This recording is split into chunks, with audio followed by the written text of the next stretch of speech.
Predators are built to kill. It is the instinct that keeps them alive, the law written into their bones long before they ever take their first breath.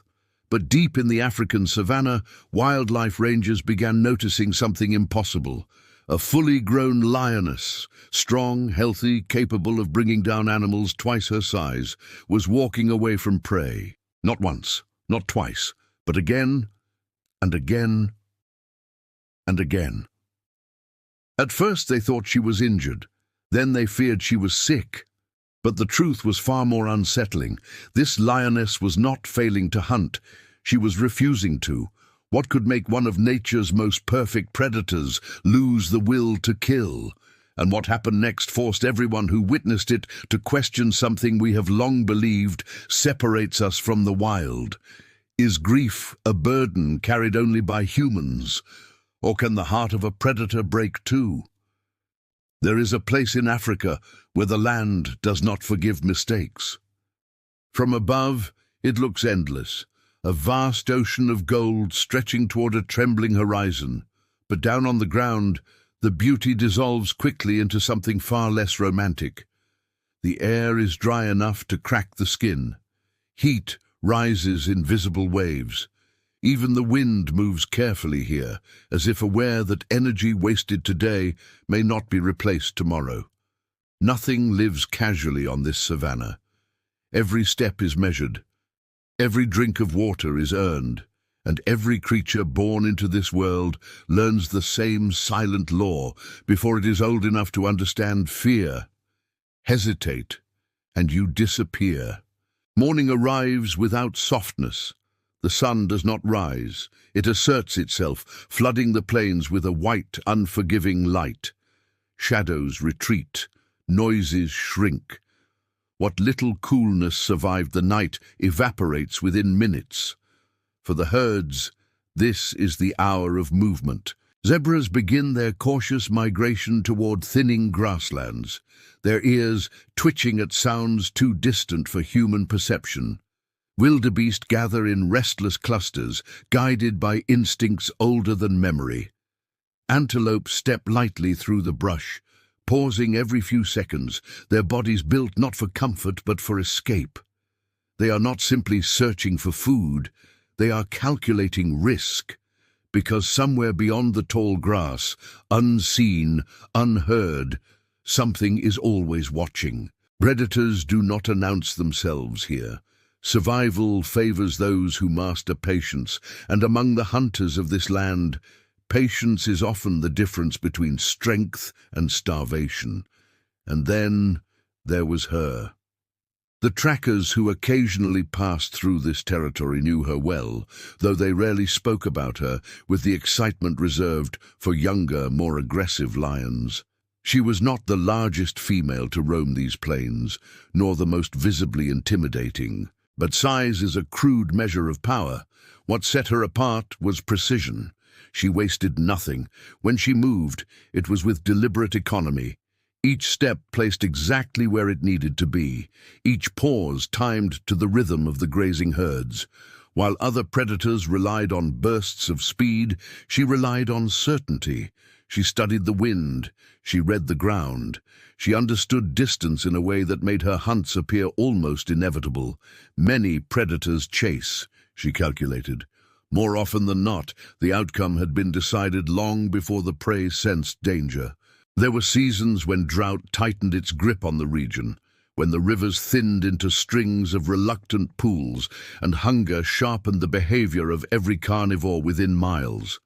Younger lions grew reckless during those months. Hyenas became bolder, their laughter echoing through the dark like a challenge. But she did not panic. Trackers noticed that while others grew desperate, she grew quieter, more focused. It was as if hardship refined her rather than weakened her. Scars traced faint maps across her tawny coat. The understated record of battles survived and territories defended. One marked her shoulder, likely earned from the horn of a desperate buffalo. Another notched her ear, a permanent reminder that survival here is never negotiated gently. Yet she carried these marks without visible burden. Out here, scars were not symbols of damage. They were proof of competence. By mid-morning, the temperature had already begun its steep climb when she emerged from a shallow depression hidden by tall grass. For a moment she stood perfectly still, her amber eyes scanning the distance. Nothing in her posture suggested urgency, but alertness radiated from her like heat from stone. Then a small movement stirred behind her. One cub tumbled forward clumsily, its oversized paws betraying the newness of its coordination. Another pushed after it, blinking into the brightness with mild offense, as if the sun itself were an inconvenience. The third stayed closer to her flank, brushing against her leg before attempting a cautious step into the open. She lowered her head slightly, releasing a soft chuff, barely audible, yet instantly understood. "Stay close." The cubs obeyed without hesitation. They were still young enough to treat the world as something meant to be explored, not feared. Danger for them was an abstract concept, distant as the horizon. Protection had always been present, constant as the ground beneath their paws, because she allowed nothing to reach them. When the smallest drifted too far, she intercepted with quiet efficiency, guiding it back with the gentle pressure of her muzzle. When the wind shifted, she repositioned her body automatically, placing herself between her young and whatever unseen story the air might be carrying. Every action served a single purpose: their survival. She had raised them alone, a task that demanded more than strength. It demanded endurance, measured not in moments but in sleepless vigilance. Nights that should have been spent resting were often surrendered to listening, always listening. The savannah changed character after dark. Sounds traveled farther, intentions grew harder to read. But exhaustion had never been granted the luxury of consequence. Motherhood here was not tenderness. It was discipline. As the cubs ventured a little farther into the grass, she watched with an attention so complete it bordered on mathematical. Her gaze tracked angles, distances, lines of approach, invisible calculations unfolding constantly behind those steady eyes. For now, the land was quiet. But quiet did not mean safe. A flock of oxpeckers lifted suddenly from the back of a distant buffalo, their sharp calls slicing through the heat. Her ears rotated instantly toward the sound. Not alarm, just information gathered, evaluated, stored. A moment later she relaxed again. False signal. The cubs, unaware of the silent assessment that had just occurred, discovered a beetle navigating the dust and became absorbed in the profound importance of its movement. One pounced prematurely and missed. Another attempted a more careful approach, only to startle when the insect took flight. She watched them without interference. Failure was a lesson best learned early. One day, their survival would depend on instincts still forming inside them now. Instincts shaped through play that looked innocent but was anything but trivial. Every crouch rehearsed a future hunt. Every chase refined coordination. Every mistake carved wisdom a little deeper. And yet, even as she allowed them this fragile illusion of safety, her awareness never loosened. A lioness could not afford distraction. Not here. Not ever. When the sun climbed higher and the heat pressed downward with greater authority, she guided them toward the thin shade of an acacia. The tree offered little comfort, but enough to blunt the worst of the light. The cubs collapsed almost immediately, their brief burst of curiosity replaced by the heavy sleep of growing bodies. She did not lie down at first. Instead, she remained standing, a quiet silhouette against the shimmering plain. Watching, guarding, waiting. Minutes stretched. The air trembled. Somewhere far off, a zebra barked an alarm call that dissolved as quickly as it came. Still she listened. Only when she was certain the moment required nothing more did she lower herself beside them, folding her powerful limbs beneath her. One cub rolled instinctively against her chest. Another rested its head across her foreleg. She closed her eyes, but not fully. Rest, for her, was never surrender, only a lighter form of vigilance. From a distance, the scene might have appeared peaceful, a mother at ease. 3 cubs safe beneath the indifferent sky. It was the kind of image that tempts observers into believing the wild possesses pockets of gentleness. But the savannah does not grant permanence to such illusions, because strength, no matter how absolute it appears, is always negotiating with forces beyond its control, and sometimes the land begins changing long before those who depend on it realize anything is wrong. That afternoon the wind shifted, not dramatically, not enough to alarm the herds, just a subtle turn, carrying with it a scent so faint it might have escaped notice entirely: moisture. Miles away, beyond the low ridges that framed the horizon, storm clouds had begun gathering. Rain would fall there first, heavy and relentless, feeding tributaries that would quietly swell through the night. Here, beneath the bright and empty sky, nothing yet suggested what was already in motion.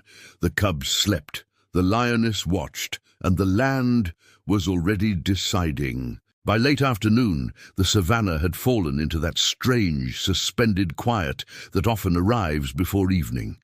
The harsh brilliance of midday softened into a deeper gold, and long shadows began stretching slowly across the grass like dark rivers. The cubs woke one by one. At first there were only small movements, a twitch of a paw, the flick of an ear, a soft exhale of breath still heavy with sleep. Then curiosity returned all at once, as it always did with the young. One lifted its head and blinked toward the horizon. Another rolled clumsily onto its back before scrambling upright with sudden urgency, as if remembering there was an entire world waiting to be investigated. She was already awake. It was difficult to say whether she had slept at all. Her eyes were fixed on the distance, following the faint outline of a zebra herd nearly half a mile away. To an untrained observer, the animals might have appeared scattered without pattern, drifting shapes against the shimmering land. But to her, the arrangement spoke clearly. She rose without sound. Immediately the cubs noticed. They hurried toward her with the unsteady enthusiasm of creatures who believed themselves faster than they were. One brushed against her shoulder. Another attempted to bat playfully at the tip of her tail. She ignored the gestures, but not the cubs. Instead, she released a low, controlled rumble, a signal that carried more instruction than affection. Stay close. Watch carefully. The cubs stilled. They did not yet understand hunting, but instinct urged them into silence. The wind favored her. It moved steadily from the herd toward her position, carrying scent, but betraying nothing in return. She angled her body slightly, adjusting her approach by only a few degrees, the kind of correction that meant the difference between a chase and a kill. Then she lowered herself into the grass. In an instant, the powerful outline of her body dissolved into the landscape. Only the slow glide of her shoulders hinted at motion as she advanced, each paw placed with deliberate softness. The cubs followed at a distance she allowed, far enough to remain hidden, close enough to learn.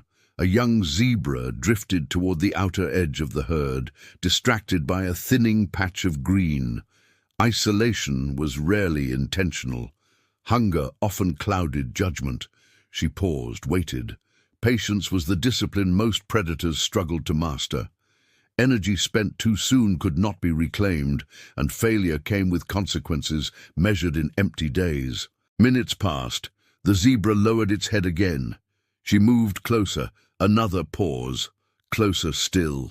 Now the space between them had shrunk to something fragile, a distance that could collapse in seconds. The cubs watched, their small bodies rigid with fascination. Then it happened. She exploded forward. Grass tore beneath her stride as silence shattered into thunder. The herd reacted instantly, hooves striking earth, alarm calls slicing through the air. But the chosen zebra had already lost the advantage of time. The chase was brief. Precision always is. Within moments, dust settled around the stillness that followed. From where they waited, the cubs hesitated only a heartbeat before rushing toward her, their earlier restraint forgotten in the overwhelming pull of instinct. She stepped back as they approached. Eat. The cubs fell upon the kill with awkward determination, their small jaws testing strength they did not yet possess. One struggled to find purchase, another tugged stubbornly at hide that refused to yield. She did not interfere. Instead, she watched, alert even now, scanning the horizon between slow breaths. Only after they had begun did she feed. Out here, motherhood was not expressed through softness. It revealed itself in decisions, in who ate first, in who rested safely, in who stood between danger and those too young to recognize it. The meal did not last long. It never could. Already distant shapes circled with growing interest. Vultures descended in widening spirals, their patience nearly equal to her own. Somewhere beyond sight, hyenas would have heard the commotion and turned their restless attention toward it. She lifted her head, listening.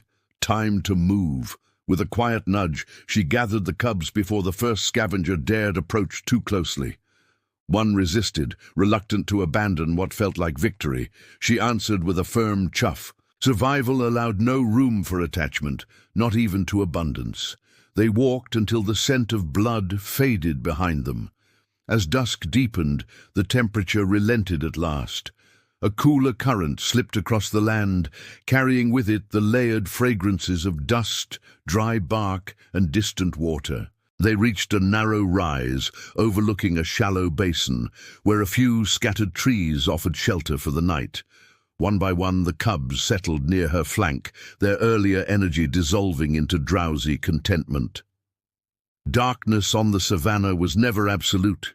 Even without the moon, the sky scattered enough light to outline movement. And sometimes, that was all a predator required. She remained upright while the cubs slept again. Hours passed. The night chorus unfolded. Insects stitching sound into the silence, the far-off whoop of hyenas, the low murmur of shifting herds. Each noise entered her awareness, weighed and released. Then, another sound, so faint it might have gone unnoticed by anything less attentive. She turned her head slightly toward the east. The wind had changed again. It carried a coolness that did not belong to the dry season. Moisture, not the immediate promise of rain, but its distant memory. Far beyond the ridges, lightning flickered inside towering storm clouds, too distant for thunder to arrive. The flashes illuminated their vast shapes for only a second at a time, silent architecture rising into the upper dark. She watched for a long moment. Storms this far away rarely demanded concern. The land was too wide, the sky too unpredictable, and yet something in the air felt unsettled, as if the balance the savannah guarded so carefully had tilted by an invisible degree. Behind her, one cub stirred and pressed closer, seeking warmth without waking. She lowered her head briefly, touching it with the edge of her muzzle before returning her gaze to the horizon. Vigilance never slept completely. Near midnight, the wind strengthened. Grass leaned in slow waves. Leaves turned their pale undersides outward. Still no thunder, still no rain. Only that persistent coolness threading through the dark. Hours later, when dawn began its gradual return, the storm remained far beyond sight. But the rivers that fed this land were already changing. Tributaries swelled quietly between their banks, gathering force with every mile traveled. Here, morning appeared harmless.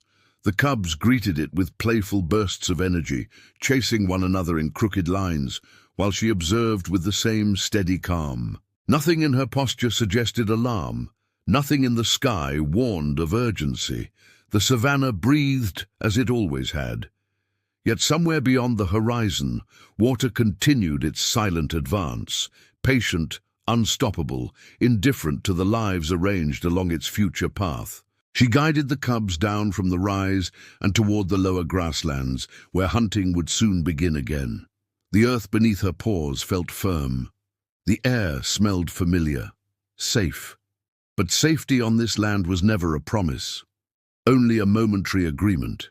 And though neither predator nor cub could yet sense it, far away, through channels carved over centuries, The river was beginning to rise. The morning arrived with deceptive gentleness.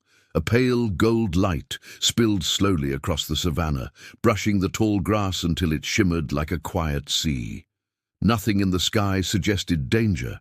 No towering clouds, no restless wind. Even the birds moved lazily between branches, their calls unhurried, as though the day had nowhere urgent to be. To any creature standing beneath that calm horizon, the world felt balanced. But balance on the savannah is often an illusion, something that exists only because the land has not yet revealed what it has already set in motion. The lioness walked ahead, her cubs trailing behind in uneven bursts of curiosity. One chased a drifting feather until it vanished into the grass. Another attempted to stalk its sibling with exaggerated seriousness, only to trip over its own paws. Their small growls carried no threat, only the early rehearsal of instinct still forming. She allowed it, though her attention rarely lingered on their play for long. Instead, her gaze traveled constantly, scanning the distance, measuring movement, listening to the subtle language of the plains. Then she slowed. Ahead lay the river. For most of the year, it was hardly more than a broad ribbon cutting through the land, its edges gentle enough for antelope to drink without fear. During the dry months, it shrank further still, revealing sandbanks where birds gathered and hoofprints hardened beneath the sun. But today, something was different.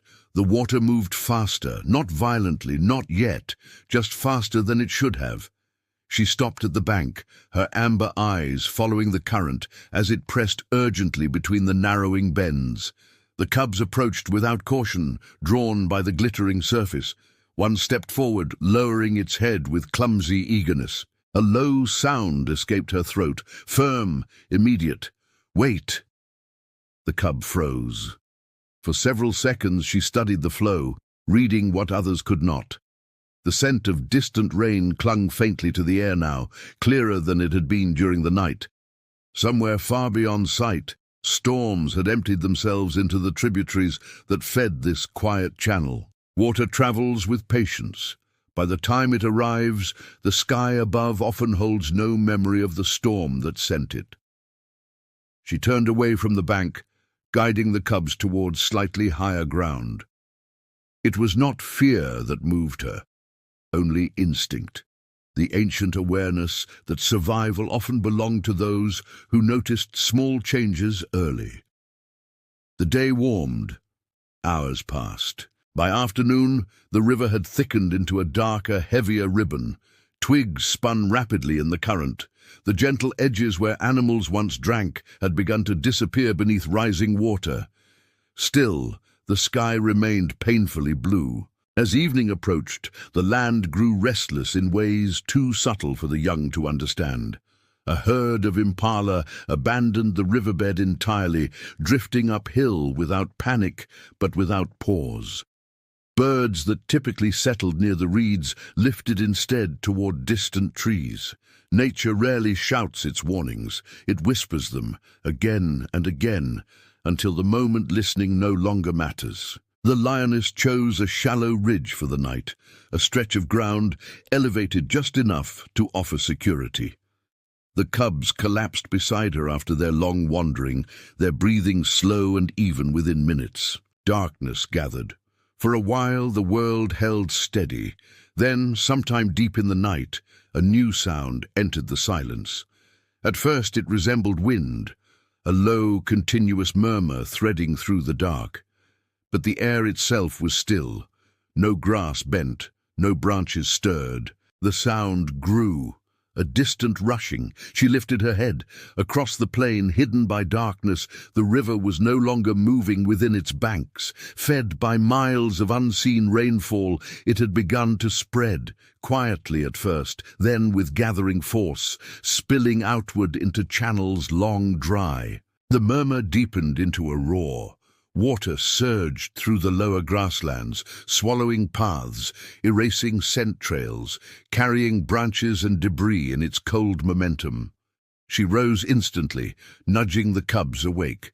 Confusion flickered in their small movements as they struggled to understand the urgency now driving her.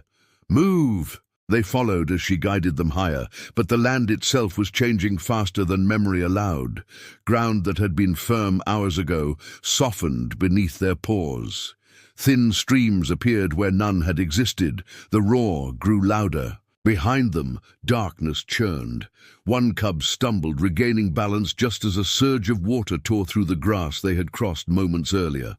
Another cried out, a sharp, frightened sound quickly lost beneath the rising thunder. She pushed them forward, her body angled against the current beginning to claw at her legs. Every instinct drove her upward, toward safety she could not yet see. But floods do not negotiate. They arrive with a force that belongs to no predator. Indifferent, absolute. The water struck harder now, splitting the cubs apart as the ground gave way beneath them. She lunged toward the nearest shape, jaws closing gently around Scruff as she fought the current sideways. Another cry. Farther away. She turned. For a fraction of a second, illuminated by a pale tear in the clouds, she saw small forms struggling against water too powerful for limbs so new to the world. Then the darkness swallowed everything. The roar continued. By the time the flood began its slow retreat hours later, the savannah looked unfamiliar, flattened, rearranged, stripped of scent and certainty. When dawn finally crept across the soaked grasslands, the lioness stood alone near the broken edge of the river. She searched first with urgency, circling the ground where the water had raged, her nose pressed into mud and debris, drawing in the tangled stories left behind. No answering call came. No small shape emerged from the reeds. Only silence stretched outward, vast and indifferent beneath the returning sun. The land offered no explanation for what it had taken. It simply breathed and moved forward. For the first few hours after the water withdrew, urgency carried her forward with a force almost equal to the flood itself. She moved along the torn edges of the riverbank, her paws sinking slightly into the soaked earth, her nose working relentlessly through the heavy scent of mud, broken reeds, and displaced life. Everywhere the land bore evidence of the night's violence. Grass flattened into strange directions, branches lodged where no tree stood, the faint outline of channels carved suddenly into soil that had been firm only yesterday. Yet she searched with a precision untouched by panic, circling wide, then narrowing again, retracing paths invisible to anything but instinct. From time to time, she paused completely, lifting her head, listening with a stillness so total it seemed the world itself held its breath with her. But the savannah answered only with distance. No soft cub calls, no scrambling paws, only wind passing lightly over a landscape that was already forgetting what had happened. By midday the sun returned with familiar authority, drinking the moisture from the surface and releasing the sharp mineral smell of drying ground. Heat shimmered upward once more, attempting to restore the illusion that nothing permanent had changed. But the river was broader now, darker, its current still carrying fragments of uprooted earth toward places she would never follow. She approached it again, despite the risk, stepping carefully along its new boundary, her gaze fixed on the slow, relentless movement as if it might surrender something back. Several times she descended toward pockets where debris had gathered, investigating each with unwavering attention. A twisted branch, a cluster of reeds, a hollow where water had briefly pooled. Each inspection ended the same way, with absence. Still she continued, driven not by hope exactly, but by something older than understanding, the refusal of a mother's body to accept what her senses could not yet confirm. As the afternoon stretched on, her search pattern widened. She climbed the low ridge they had crossed the evening before and scanned the open grasslands beyond, eyes narrowing against the brightness. From that height the savannah appeared endless again, deceptively calm, stitched together by the slow movements of distant herds already returning to their routines. Life here wasted no time in resuming its rhythm. A line of wildebeest advanced cautiously toward grazing ground. Farther off, vultures describe patient circles in the sky, their shadows sliding soundlessly across the plain. Everything suggested continuation, everything except the lioness, who stood motionless against the light, her outline carved sharply into the horizon, as though waiting for the land itself to correct an error. She descended eventually, but not with the fluid certainty that usually defined her. The precision remained, yet something beneath it had shifted. Not weakness, not injury, but a quiet fracture in the invisible structure that had always guided her decisions. When thirst finally pulled her toward a remaining pool far from the swollen river, she drank without removing her eyes from the surrounding grass, her awareness stretched thin between vigilance and the listening that would not stop. Even after she turned away, she paused twice more, glancing back over her shoulder as if expecting small shapes to emerge late, apologetic for the delay. They did not. Toward evening, she returned once more to the floodplain, drawn by a gravity she could neither resist nor satisfy. The mud had begun to firm, preserving partial impressions, hoof marks, bird tracks, the blurred suggestion of smaller prints erased almost as soon as they formed. She lowered her head repeatedly, following fragments that dissolved into nothing after only a few steps.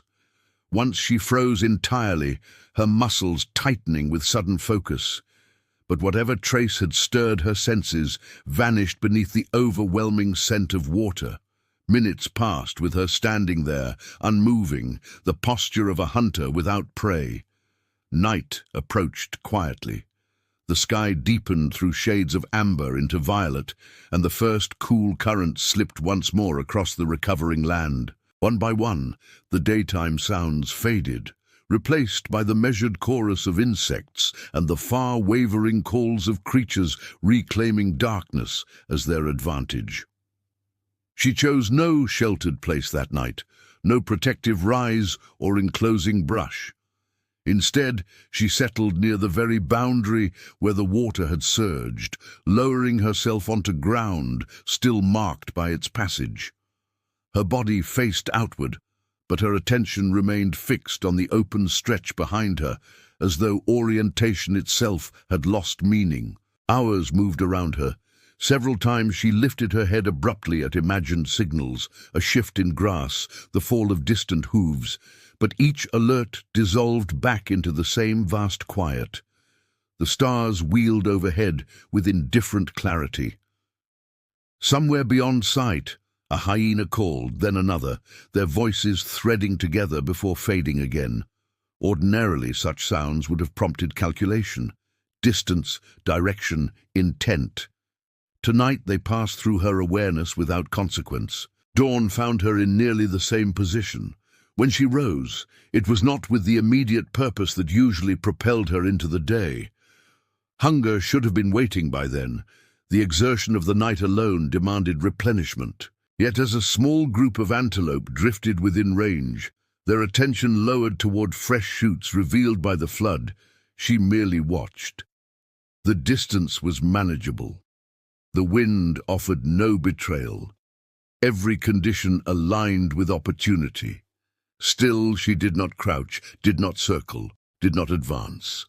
The antelope fed for several minutes, before lifting their heads almost simultaneously, some subtle instinct urging them onward. They moved away at an unhurried pace, unaware of how close calculation had once placed them to death. She tracked them with her gaze until the last shape dissolved into the grass, then remained standing long after there was nothing left to see. Later, near a shallow crossing upstream, zebras approached the water's edge cautiously, their reflections trembling in the current. One young mare lingered apart from the others, the kind of small imbalance predators are built to notice instantly. The lioness shifted her weight once, a gesture so faint it barely disturbed the dust, and for a moment it seemed the old sequence might return. The lowering body, the gathered limbs, the explosive certainty. Instead, she inhaled slowly, held the breath, and let it fall away. When she turned, it was not toward concealment, but back across the open ground, leaving the herd untouched behind her. From a distance, trackers moving along the outer boundary of the territory would later speak quietly of what they saw in the days that followed. A healthy lioness, abandoning chances no predator ignores, walking past abundance with the composure of something no longer tethered to necessity. They could find no sign of injury in her gait, no stiffness, no faltering. Her strength remained evident in every line of her body. Yet urgency, that invisible engine of the wild, seemed to have fallen silent within her. And so the savannah continued its patient turning beneath the sun, grasses drying, paths reforming, herds rearranging themselves as they always had. Life pressed forward with tireless insistence, but at the river's altered edge moved a solitary figure whose listening never ceased, whose eyes returned again and again to spaces that answered only with wind. Hunger waited. Instinct waited. The future itself waited. Still, the lioness did not hunt. Morning came quietly, as it always did, after a night that asked more questions than it answered. A thin veil of mist hovered close to the ground, dissolving slowly beneath the first touch of sunlight. The savannah stretched outward in muted color, softer now, almost reflective, as though the land itself were pausing between breaths. The lioness stood alone on a low rise where she had remained through much of the night. She had not slept deeply. Creatures shaped by survival rarely did, but something within her restlessness had changed. The rigid stillness that once held her in place seemed to have loosened, not vanished, but eased, like earth beginning to soften after a long drought. The wind shifted gently, carrying with it the layered scent of grazing animals somewhere beyond sight. It was a smell that once would have triggered immediate calculation, distance, direction, vulnerability. For many days it had passed her by without consequence. This morning she turned toward it, and there was no sudden burst of energy, no dramatic return of the predator the plains remembered. Instead, she began to walk with a quiet steadiness, her paws pressing into cool soil, still marked faintly by the night's moisture. Hunger remained. It had not retreated, but now it moved beside something else, something calmer, more deliberate. She crested the ridge slowly, and the land revealed what the wind had promised. A small herd of wildebeest grazed across the open grassland below, their heavy heads lowering and lifting in patient rhythm. Among them were younger animals, not quite calves, but not fully grown, bodies still learning the endurance demanded by migration. The distance was considerable, a difficult hunt. Under ordinary circumstances, she might have conserved energy and waited for easier opportunity, but the savannah rarely offers perfection. It offers only moments, and those who survive learn when to accept them. She studied the herd for a long time. The sun climbed higher, warming the ground beneath her. A pair of oxpeckers drifted lazily overhead. Somewhere far behind, a zebra barked a warning that did not belong to her story. Still she watched. Then at last she lowered herself into the grass. The movement was so natural, so fluid, that it felt less like a decision and more like the memory of one returning. Muscles aligned. Breathing slowed. Her body sank into the tall stems until her tawny coat blended seamlessly with the pale gold around her. For the first time since the river had taken what it took, the geometry of the hunt reassembled itself within her. Step by silent step, she advanced. There was no haste in her approach. Each placement of her paws carried the patience the plains had carved into her long ago. She angled slightly against the wind, ensuring her scent unraveled harmlessly behind her. Twice she froze entirely as one of the wildebeest lifted its head, chewing thoughtfully while scanning the distance. Minutes stretched, heat gathered, the herd drifted. She adjusted, closer now. The chosen animal had not yet been selected, but soon it would reveal itself, as prey always does. A young wildebeest lagged half a stride behind the others, distracted by a patch of greener grass, not weak, not injured, just slightly misaligned with the safety of the group. That was enough. She stopped moving altogether, allowing the herd to advance unknowingly into the narrowing distance. Dust clung faintly to her whiskers. A fly settled briefly along her flank before lifting again. Everything waited, then the moment arrived, subtle, fragile, and gone almost as soon as it appeared. She rose. The explosion of motion shattered the calm. Grass tore beneath her as she surged forward, every muscle releasing at once. The herd reacted in violent unison, hooves pounding, bodies colliding, alarm calls breaking across the plain. But she was already within the space where hesitation means nothing. The young wildebeest veered sharply, attempting to rejoin the mass, yet panic disrupted its rhythm. She adjusted mid-stride, cutting the angle with lethal precision. The chase did not last long. It never truly does when experience guides it. Dust swirled upward, briefly obscuring the struggle, then settled again into stillness. For several seconds, the only sound was her breathing, deep, measured, alive. She stood over the fallen animal, her chest rising and falling as the immense effort slowly released from her limbs. Sunlight spilled across her back, tracing the faint scars that spoke of countless days earned exactly like this one. There was no triumph in her posture, no roar of conquest, only necessity fulfilled. After a moment, she lowered her head and fed. The first mouthful came slowly, almost ceremonially, as though her body needed reassurance that the ancient cycle still held. Warmth returned to muscles long deprived of it. Strength, quiet but undeniable, began its patient restoration. Above her, vultures were already gathering, their wide spirals tightening in anticipation. Life wastes nothing here. What falls becomes continuation for another. When she finished enough to satisfy the sharpest edge of hunger, she stepped back and lifted her gaze across the plains. The world had not changed. The river still moved in the distance. The wind still carried its indifferent stories.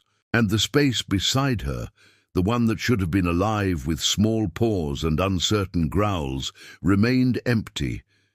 That absence would not close.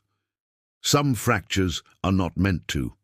Yet as she stood there beneath the widening sky, one truth settled quietly into the rhythm of her breath. She had not hunted because the past had loosened its hold. She had hunted because life, relentless and unsentimental, continues to ask the same thing of every creature that walks this land: endure. The sun drifted westward, softening toward amber. Shadows lengthened once more, stretching across the grass like dark pathways leading nowhere and everywhere at once. When at last she turned from the remains and began to walk, her stride carried a steadiness that had been absent for many days.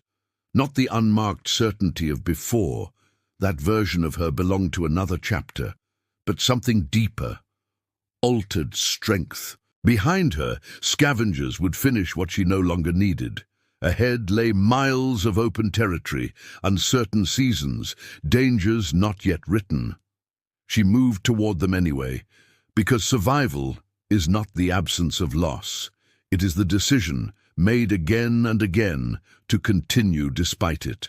Evening descended without urgency, pouring warm amber light across the savannah until every blade of grass seemed dipped in gold. The heat that had ruled the day loosened its grip at last, allowing cooler air to travel freely over the open land. Shadows stretched long and thin, dissolving slowly into the quiet that comes just before night claims the plains. The lioness walked through that light with unhurried steps. Strength had begun its quiet return to her body.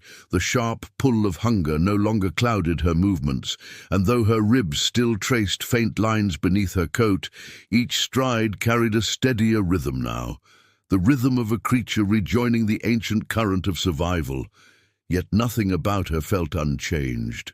She paused atop a familiar ridge, one she had crossed countless times before the river rose. From here, the world opened in every direction, distant herds drifting like dark brushstrokes against the earth, acacia trees standing patient and alone, the thin silver thread of the river catching the last light as it wound through the land that had both sustained and wounded her. For a long while she simply stood there. The wind brushed gently along her flank, lifting the faint dust woven into her fur. It carried scents layered with quiet information: antelope grazing miles away, cooling soil, night-blooming flowers preparing to open. Once, she would have sorted each detail instantly, filing it into the constant calculation that defined her existence. Now she listened differently, not less aware, but less hurried. Below the ridge, a small movement caught her attention. A group of young zebras clustered tightly around their mothers, their thin legs still uncertain beneath them. One foal pressed close against the side of an older mare, nudging for reassurance as the light faded. The lioness watched. She did not shift her weight into stalking posture, did not measure the distance. She only watched, her amber gaze steady, unreadable. Perhaps somewhere deep within her, memory stirred. Not as pain exactly, and not with the sharpness it once carried. Time, even in the wild, has a way of sanding grief into something quieter. Never gone, never replaced, but no longer capable of stopping the world entirely. The foal stumbled, regained its footing, and remained safely within the living circle of the herd. After a moment the lioness turned away. The sun slipped lower, touching the horizon with a final burn of copper before surrendering to dusk. One by one the first stars emerged, distant, indifferent witnesses to the countless stories unfolding beneath them. She descended the ridge slowly. Each step forward felt less like a reaction and more like a choice. Crickets began their steady chorus. Far off, hyenas called to one another, their voices rising and falling in strange laughter that drifted across the cooling air. Once, such sounds would have drawn an immediate territorial answer from her, a roar rolling outward to remind the night exactly who walked these plains. Tonight, she remained silent. Authority no longer required announcement. As darkness gathered, she approached the river again, not the broken, violent force it had been, but the calmer body it had returned to, sliding endlessly through the earth as though nothing had happened. Water remembers nothing. It moves forward because it must. She lowered her head and drank. The surface trembled briefly, reflecting a fractured image of the lioness staring back, a creature both familiar and irrevocably altered.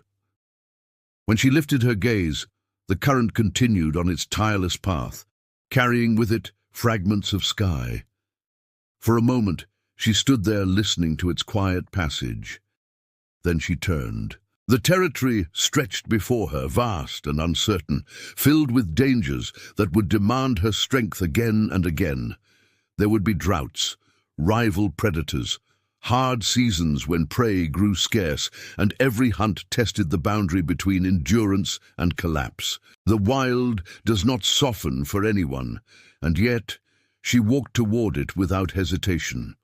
Loss had not spared her. It had reshaped her. Somewhere within that powerful body remained an absence that would never fully close, an echo carried in the spaces where small lives once moved beside her. But surrounding that absence now was something stronger than despair: acceptance. Not the gentle kind known to humans, wrapped in understanding and words. Hers was simpler, older, a quiet agreement with the truth every creature born into this land must eventually face. Nothing promised is permanent. Still, life continues. A breeze slipped through the grass, bending it in silver waves beneath the rising moon. She moved through it like a shadow-given form, solitary, watchful, alive. Ahead, the darkness welcomed her without question, and as she disappeared into the vast, breathing night, the savannah closed softly behind her, already carrying new footprints, new stories, new fragile beginnings. In the wild, Strength is often mistaken for dominance, for the roar that scatters rivals or the force that brings prey to the ground. But perhaps the truest measure of strength is quieter than that. Perhaps it is this: to rise when the water recedes, to walk when the world feels emptied, to hunt again, not because the past has loosened its hold, but because life, relentless and unsentimental, continues to ask for courage. And so she moved forward, not untouched by what the river had taken, but undefeated by it, alive beneath the endless sky.